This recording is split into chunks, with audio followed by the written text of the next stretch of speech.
अक्कलकोटमध्ये स्वामीदेव मानवी देह धारण करून लीला करत असताना एक ब्राह्मण दाम्पत्य पुत्रप्राप्ती व्हावी म्हणून स्वामींच्या सेवेमध्ये येऊन राहिले. अक्कलकोटमध्ये राहिलेत. दररोज जी काय जमेल त्याची स्वामींची सेवा करतायत. आणि त्या दाम्पत्यामधील ती जी स्त्री होती, त्याची पत्नी जी होती, ती स्वामींच्या मागे दररोज लागली आहे. दररोज स्वामींना म्हणते, स्वामी आम्हाला पुत्रप्राप्ती कधी होणार? काय म्हणते? स्वामी आम्हाला पुत्रप्राप्ती कधी होणार? स्वामी काहीच बोलत नाहीत. स्वामी फक्त तिच्याकडे पाहत आहेत, बोलत काहीच नाहीत. हिचं दररोजचं चाललंय, स्वामी आम्हाला पुत्रप्राप्ती कधी होणार? एक दिवस स्वामी काय म्हणतात, अगं तुझ्या प्रारब्धातच पुत्र नाही. काय म्हणाले स्वामी? अगं तुझ्या प्रारब्धातच पुत्र नाही. तर ती ताई काय म्हणते, ब्राह्मण पत्नी, अहो प्रारब्धात पुत्र नसेल तर मग आम्ही देव कशाला शोधायचा? आम्ही आपल्याकडे तरी कशाला यायचं?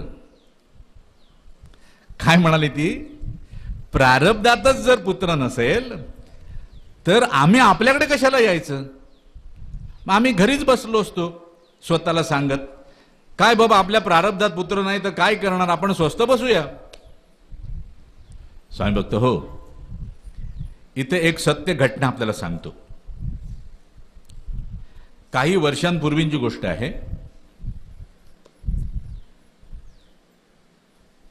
स्वामीदेवांची जी मनोरथपूर्ती महापदयात्रा आहे, श्री क्षेत्र गावखडी ते श्री क्षेत्र अक्कलकोट, पदयात्रेचा आरंभ होणार होता. देव दिवाळीचा दिवस होता तो. आणि कोल्हापूरवरून एक दाम्पत्य आलं. आणि त्या दाम्पत्यामधील ती जी पत्नी होती, ताई जी होती, ती येऊन माझ्याकडे ओक्साबोक्षीत रडायला लागली. म्हटलं ताई काय झालं? तू रडतेस का? काय झालं तरी काय? तर तिने आपलं दुःख सांगितलं मला. मला म्हणाली, आम्हाला 2 कन्या आहेत, एक पुत्र होता. तिचं दुःख फार मोठं होतं. एक पुत्र होता, मात्र तो खेळता खेळता अचानक काय झालं ठाऊक नाही आणि तो मृत्यूस पावला. त्यामुळे मला फार मोठं दुःख आहे. आणि मला पुत्र नसल्याने मला जगणं फार कठीण होत चाललंय. आम्ही ज्योतिषांना विचारलं तर आमच्या इथले जे सर्वश्रेष्ठ ज्योतिषी आहेत त्यांनी आम्हाला सांगितलं की तुमच्या प्रारब्धामध्ये पुत्र सुख नाही. आणि मग आम्ही काय करायचं आता? म्हटलं ताई आता तू मनोरथपूर्ती पदयात्रा आरंभ होणार आणि तू आली आहेस आणि ही मनोरथपूर्ती करणारी पदयात्रा आहे. ती म्हणाले मी पत्रिका आणल्या त्या बघा. म्हटलं मी पत्रिका बघून काय करणार? नाही पण आपण ठेवून तर घ्या, काही हरकत नाही. तर तू म्हणतेस तर मी ठेवून घेतो. त्या पत्रिका ठेवून घेतल्या त्या दोघांच्याही, पती पत्नीच्या.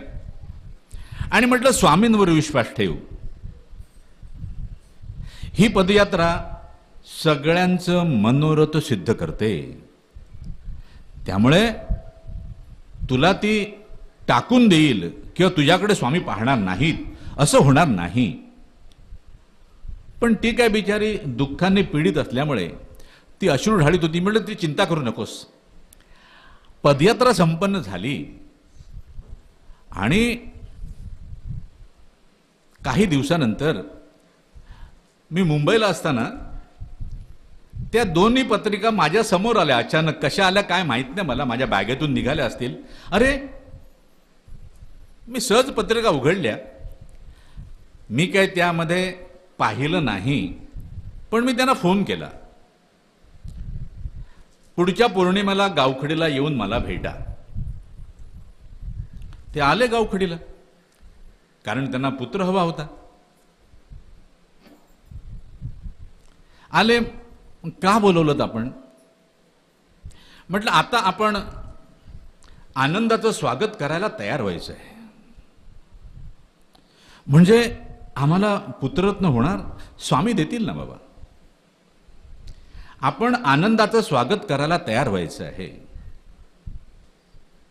आणि त्यानंतर मला आठवतं तो अधिक महिना होता आणि आम्ही इचलकरंजीला चाललो होतो.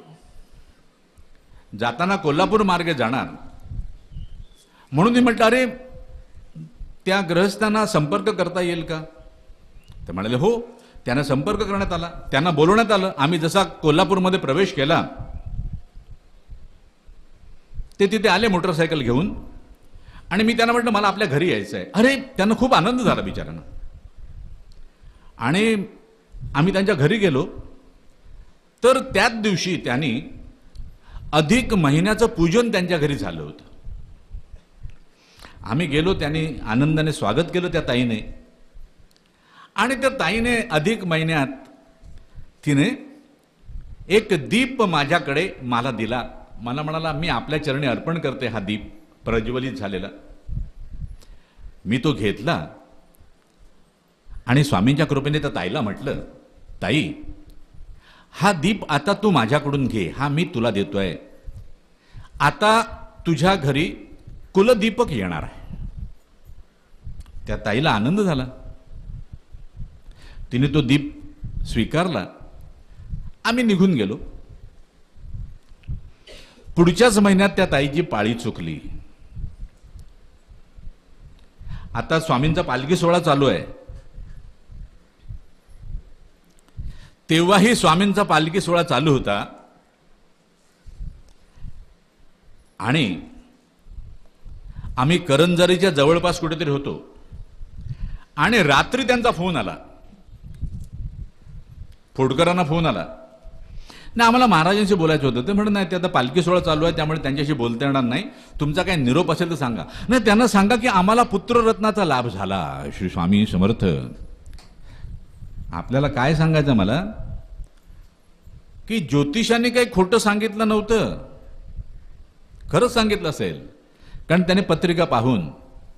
मात्र हे जे मठामध्ये बसलेलं सामर्थ्य आहे आता पालखीत बसून फिरतंय, आपल्या भक्तगणांना दर्शन देते त्यांच्यावर कृपा करण्यासाठी. ते भक्ताचं प्रारब्ध कितीही वाईट असलं तरी ते प्रारब्ध ते बदलतात. आणि हे निश्चितपणे आपण आपल्या लक्षात ठेवा. आपल्याकडे त्यांच्याविषयी शुद्ध भाव हवा, आपल्याकडे त्यांच्याविषयी पूर्ण विश्वास हवा, श्रद्धा हवी. निश्चितच प्रारब्ध ते बदलतात कारण त्यांना तो अधिकार आहे आणि त्यांच्याकडे ते सामर्थ्य आहे. ही आपल्याला घडलेली सत्य घटना सांगितली. अक्कलकोटमध्ये स्वामी त्या ताईला म्हणतायत, अगं तुझ्या प्रारब्धात पुत्र नाही. ताई म्हणते मग आम्ही देव कशाला शोधायचं, आम्ही तुमच्याकडे कशाला यायचं, आम्ही तुमच्याकडे कशाला यायचं. ताईचं दररोज चाललंय, स्वामी महाराज आम्हाला पुत्र कधी होणार, स्वामी महाराज आम्हाला पुत्र कधी होणार. खूप दिवसानंतर स्वामींनी पाहिलं आणि त्यांच्या हातात 2 खारका होत्या. त्या खारका उचलल्या आणि त्या ताईच्या झोळीत टाकल्या. हे घे पुत्र तुला, जा. काय म्हणाले स्वामी, हे घे पुत्र तुला, जा. तिला खूप आनंद झाला. तिने स्वामींची स्तुती केली, फार स्तुती केली आणि ती जिथे राहत होती तिथे जायला निघाली. पण ती जी ब्राह्मण पत्नी होती तिला ओवळ्या सोवळ्याचं फार होतं. आता घरी जाताना स्वामींनी प्रसाद दिलाय तर इथे स्वामींच्या इथे काय सगळेच लोक येतात, सगळ्याच जातीचे, सगळ्याच धर्माचे, सगळ्याच पंथाचे. इथे काय कोणाचा कोणाला धरबंध नाही. त्यामुळे आपण घरी जाताना ओवळ्याने जाऊ नये, सोवळं होऊन जावं आणि नंतर तो प्रसाद ग्रहण करावा. म्हणून जाताना गावाच्या बाहेर असलेल्या एका तलावामध्ये ती स्नान करायला गेली आणि त्या खारका कुठे हरवू नये तो प्रसाद म्हणून तलावाच्या बाहेर मातीमध्ये एक छोटा खड्डा केला तिने, त्याच्यात खारका ठेवून दिल्या आणि तिने स्नान केलं. स्नान केलं, आता मी सोवळी झाले आहे असं म्हणत ती सरळ घरी निघून गेली. त्या खारका घ्यायला विसरली. रात्री तिच्या लक्षात आलं की अरे, आपल्याला स्वामींनी प्रसाद दिला, तो आपण घ्यायलाच विसरलो, आपण तिथेच ठेवून आलो. आता एवढ्या रात्री काळोखातून कसं काय जाणार गावाच्या बाहेर? राहू दे, आपण उद्या सकाळी जाऊन बघू. दुसऱ्या दिवशी सकाळी तिने स्नान वगैरे केलं आणि ती त्या तलावापाशी गेली आणि जिथे खारका तिने पुरून ठेवल्या होत्या ती माती उकरली तिने आणि बघते तर काय, खारकांच्या ठिकाणी 2 पक्ष्याची अंडी. अरे हे काय? तिलाही आश्चर्य वाटलं. तिने ती हातात घेतली. हातात घेतली तर हात थरथरायला लागले. हातातून अंडी निसटली. ती अंडी फुटली आणि त्याच्यातून 2 पक्षी उडून गेले. ती घरी आली, आपल्या नवऱ्याला ती सांगते असं झालं. स्वामींच्या सोबत असलेल्या सेवेकरांनी ती सांगते असं झालं. त्या सगळ्या सेवेकऱ्यांनी तिचा धिक्कार केला. अरे तू हे काय? स्वामींच्या चरणाशी ओवळ्या सोवळ्याचा यत्किंचितही संबंधच नाही, दुरान्वयानेही नाही. स्वामी चरणी कोणताच भेद अभेद काही नाही बाबा. स्वामींना सगळे भक्त सारखे. त्यांची जात काय आहे, त्यांची पात काय आहे, त्यांचा धर्म कोणता आहे, त्यांचा वर्ण कोणता आहे, त्यांचा पंथ कोणता आहे, याच्याशी स्वामींना काही देणं घेणं नाही.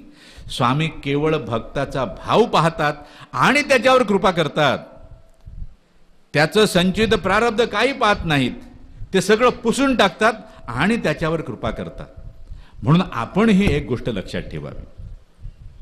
स्वामींची कृपा झाल्यानंतर तिथे ओवळ्या सोवळ्याचा विषय आणायचा नाही. तिथे कुठलेच भेदाभेद मानायचे नाहीत. इथे कोण कुठल्या जातीचं, मला कोणाचीच जात माहीत नाही, मला कोणाचाच वर्ण माहीत नाही. कारण स्वामींच्या कृपेने माझ्यासमोर जो जो येतो तो माझ्यासाठी केवळ एक स्वामी भक्त असतो. त्या पलीकडे काही नाही. आपणही तसाच विचार करावा प्रत्येकाने.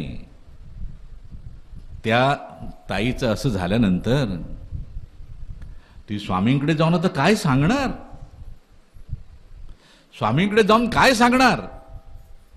स्वामींना सांगायचं तरी कसं? स्वामींच्या जवळ जाण्याचा प्रयत्न करते पण हिम्मत काही होत नाही. शेवटी असं तसं करून करून एक दिवस स्वामी चरणाशी गेली. स्वामी चरणावर माथा ठेवून ओक्साबोक्षी रडते, स्वामी मला माफ करा, स्वामी मला माफ करा. शेवटी कसं आहे, हे परब्रह्म जे आहे श्री स्वामी समर्थ, अरे हे भक्त वत्सल आहे रे बाबा. भक्ताने किती जरी प्रमाद केले तरी देखील ते त्या भक्ताला क्षमा करतं, त्याच्यावर दया करतं. कारण भक्तांवर त्यांचं प्रेम आहे. स्वामींनी पाहिलं आणि काय केलं? स्वामींनी एक श्रीफळ घेतलं, नारळ घेतला आणि तिच्या ओटीत टाकला. हा घे मुलगा, हा घे मुलगा. त्यानंतर मात्र तिने तो ओवळ्या सोवळ्याचा विषय न करता अत्यंत भक्तिभावानं स्वामी नामामध्ये रत झाली आणि त्या दाम्पत्याला 1 वर्षाच्या आतमध्ये पुत्ररत्नाचा लाभ झाला. स्वामी भक्त हो, इथे अत्यंत महत्वाची गोष्ट काय आहे की आपण स्वामी चरणावर, स्वामी नामावर पूर्ण विश्वास ठेवून असायला हवं. स्वामी चरणावर कधीच अविश्वास दाखवायचा नाही. आपण म्हणतो अरे मी स्वामींची भक्ती करतोय, मी स्वामींची भक्ती करते, पण माझ्या जीवनामध्ये काही चांगलं घडत नाही. अरे बाबा नाही. तुझ्या मुखात आणि हृदयात ज्या क्षणाला स्वामी नाम बसतं त्याच क्षणापासून तुझ्या जीवनामध्ये चांगले बदल व्हायला सुरुवात झालेली आहे. मुळात तुला ठाऊक नाही. कारण तू स्वतःकडे कधीच बघत नाहीस, मग तुला कळणार कसं बाबा? घडणारे बदल कळायला मी स्वतःकडे पाहायला हवं, मी माझ्या अंतःकरणाकडे पाहायला हवं. मला माझ्या आत्मतत्वाकडे पाहता आलं नाही तरी अंतरंगाकडे पाहता येतं.